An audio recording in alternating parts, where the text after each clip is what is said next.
This video is brought to you by air, because I've breathed it every day of my life, and without it, I couldn't have spoken the words to make this video.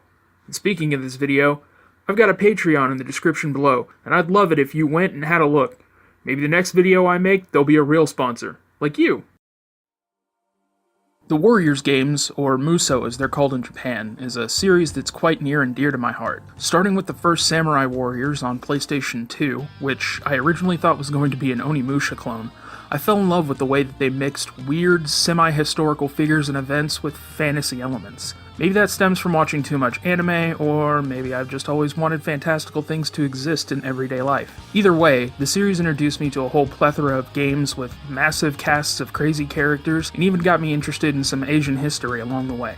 Over time, I came to learn that not everybody appreciated the games the way that I did. Critics and gamers alike criticized the games for being too easy, having bad AI, and never looking modern. It seemed like everybody had a problem with the series. This most likely stemmed from the fact that the games started on the PlayStation 1, and they haven't stopped. Multiple entries have been released in pretty much every console generation from the PlayStation 2 onward. Not to mention all of the add-ons that came later, like the Empire series, or the Extreme Legends expansions that required the original game and the Legends disc to access all of the content. People were always clamoring for the series to get better. After all, it was a decades-long series by this point. How could they not fix all of the problems that people were complaining about? The series maintained enough popularity, though, to get 9 mainline sequels, a spin-off series of the Samurai Warriors, which is up to 4 mainline entries, both of those having tons of spin-offs in their own universes, and a crossover that recently had a 4th game, despite all of the problems. The Warrior series is this weird titan in the video game industry. It even has a rival series in the Sengoku Basara franchise, which itself has several games and an anime, yet it failed to make it over to the West in the same way the Warrior series have. To start with, these games aren't for everyone, and they aren't perfect either. There's some kind of subgenre evolution of the old 90s beat-em-up, where games like Devil May Cry and Bayonetta went on to become character action, games where you played as a single character with a vast moveset comparable to a fighting game character, where you're judged by the game and encouraged by that judgment to play well. The Warriors games took the approach of simply having a group of guys mindlessly bashing their way through wave after wave of stupid grunt, leading to a boss that is, at best, on par with your own limited moveset. People often forget that back in 90s beat-em-ups, enemies more likely than not backed away from the player, forcing you to chase them down or wait for them to come back in order to attack them. Precious seconds wasted while the game lames it out off screen where you can't fight them. The Warrior series takes that same kind of AI, enemies who basically don't want to fight you, and puts it into a situation where you aren't limited by the screen. You're free to slaughter them like the stupid punching bags they are, if you're not playing on normal, or run right past them and challenge the officers. The more you played, though, the smarter the AI would become, in both of these cases. Mooks start to attack more, particularly if you're not looking at them, which turns them into deadly distractions while fighting a boss, knocking you out of your combo and letting your main target get on his feet and possibly start a counterattack if you're not playing right. And playing right doesn't just mean getting up as fast as possible. More often than not, once the AI starts fighting back, they get wise. Immediately recovering will land you into another Mook's sword, giving the AI even more time to work up against you. There's nothing worse than getting to the end of a 15-minute long stage, only to have the boss combo you into oblivion because you air recovered into a spear jab and lost your opening. That's the thing though, people don't play these games that long. They don't get to the last stage when it can take 15 to 30 minutes per stage, and there's 5 or 6 stages per character. They don't sit through 2 hours of easy gameplay to get to the part where the game puts up a fight.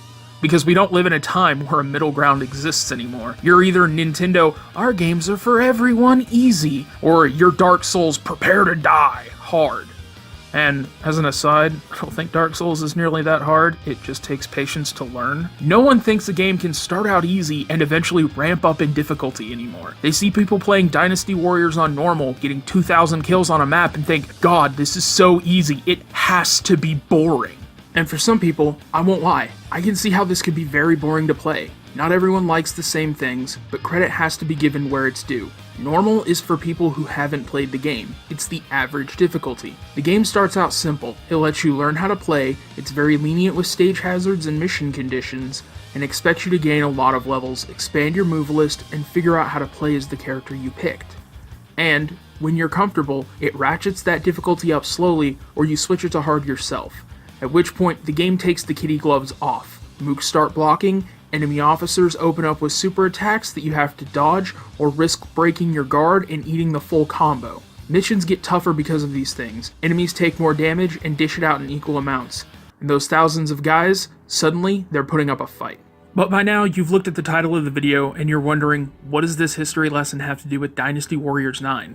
Well, that's simple. Dynasty Warriors 9 tried something different with the series after 8 became, apparently, a massive success in the eyes of fans. People everywhere, to this day, talk about how 8 is the series' high point, while 9 is shunned for having a bland open world, stupid AI, pointless side quests, and clone characters. Dynasty Warriors 9 is not a perfect game by any stretch of the imagination, but it's one of the most interesting entries in the series in my opinion, and it's important to know the series' history before discussing it. One of the best things about Dynasty Warriors 9 is the design of the open world. It's not just one big grassland or a single biome. There's a desert on one side, sprawling grasslands on another, snowy mountains, waterfalls, rivers, all kinds of locations to look at. It's varied and beautiful. Coupled with this, there are a few things to go and see called scenic locations. They're landmarks related to China, like mountaintops or certain waterfalls and rivers. You'll be traveling all over to get them, and they make for a nice distraction from the main game. Of course, if you want more combat, there are the side quests, bases to capture, towns to free, and animals to hunt with your bow.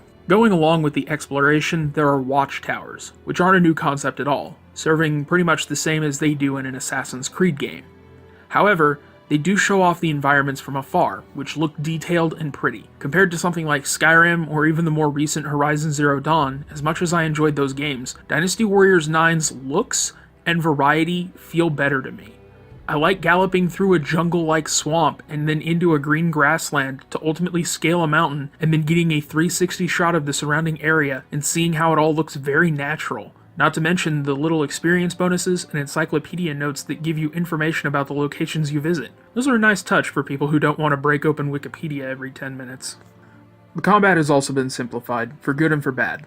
Before, combat was a simple affair of pressing square a certain number of times and then following it up with triangle to perform a finishing strike. While that still rings true, your finishing strikes seem to always be the same. Rather, the game is about the flow system now. Holding down R1 brings up a menu where each face button is assigned a different type of attack. Square will spin you around, hitting a wide ring around you, triangle will launch enemies directly in front of you into the air, and X will break guards easily and stomp limited targets to the ground. The circle is like a miniature super attack, typically for crowd control. You can then follow up any of the first three by mashing square to do a combo that is related to which button you pressed. Triangle, you'll follow them up into the air. Square, you'll keep swinging in a circle. This makes it effortless to look cool and brings about some much needed balance, because now everybody has one big sweeping move. No longer are certain characters superior because their weapons have a bigger swinging arc. If you've never played a Warriors game before, 9 might actually be a good entry point. The story is easy to follow, if a little bit simplistic at times, and there isn't a whole lot of confusing crossover between the factions. This makes the story simple to digest, and the open world can give you a sense of familiarity with the gameplay. There's also a lot of content, so if you can get it for cheap, there's some good value here. No game is perfect, and Dynasty Warriors 9 is no exception.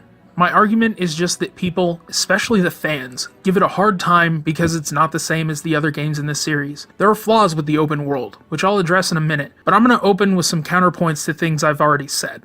Firstly, while I like some of the changes to the combat system, it's not all positive. The downside of the flow system is that every character feels the same. They all have a big sweeping attack, they all have a big aerial juggle. You can joke about clones all you want, but when the only difference between a guy with a sword and a guy with a spear is their animations, they're basically all clones at that point. There's balance in there now, but it can feel bland at times when the only thing you're doing is, well, going from a big sweeping attack into a juggle. And while the game can look beautiful sometimes, at least on the PS4 Pro, there's some slowdown when a lot of stuff starts happening, and the screen tearing is pretty bad at some watchtowers, even with the beefier hardware. It's definitely a game where if you're bothered by everything not running at 60 frames per second all of the time, you should probably look at getting it on PC instead of a console. There's also, on that note, still a big problem with the multiplayer online. Connecting takes forever, the frame rate gets worse, and you need to constantly discuss what you're doing with your companion, or else they might finish the chapter objective too soon and leave you with unfinished side quests. Now, the biggest gripe that I've seen with the game has to do with the open world.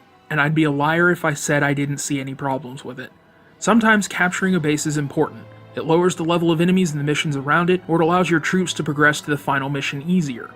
Or it might do nothing at all but give you some cheap sellables and not being worth it. Sometimes missions give out good rewards, or are a fun distraction. Other times, they're typical Radiant go here, kill this bandit, come back, get nothing for it trash. You have to use your own discretion to figure out which kind of mission you want to deal with. Another problem is that for long distance traveling without fast travel, your horse has an auto run feature. You press the L2 button and it will automatically run towards your waypoint. But don't expect this to be a bathroom break, as the tracking is terrible. Sometimes your horse will run in circles because it didn't step on this specific point. Sometimes your horse can't make that 0-point turn that it needs to, so it'll just run around in a circle. Or it'll bump into trees and get stuck and end up stopping because it doesn't know how to take one step to the left. You have to still be nearby, but you can distract yourself while correcting your course every now and then. It really helps for leveling up the horses, which are actually useful now. In previous games, the horses never felt faster than a well-leveled character, so that's another small but nice change that they made with the open world. The real killer to the open world, though, is how it doesn't feel like there's a war going on. Sometimes, yeah, you encounter your troops fighting the enemy, but you never feel pressured to stop and help. The map stays pretty static until you trigger the final mission, or any of the side missions for that matter. It would have been nice to have forts and cities taken over and warnings on screen when those things were happening. Have the game feel like an actual war is going on.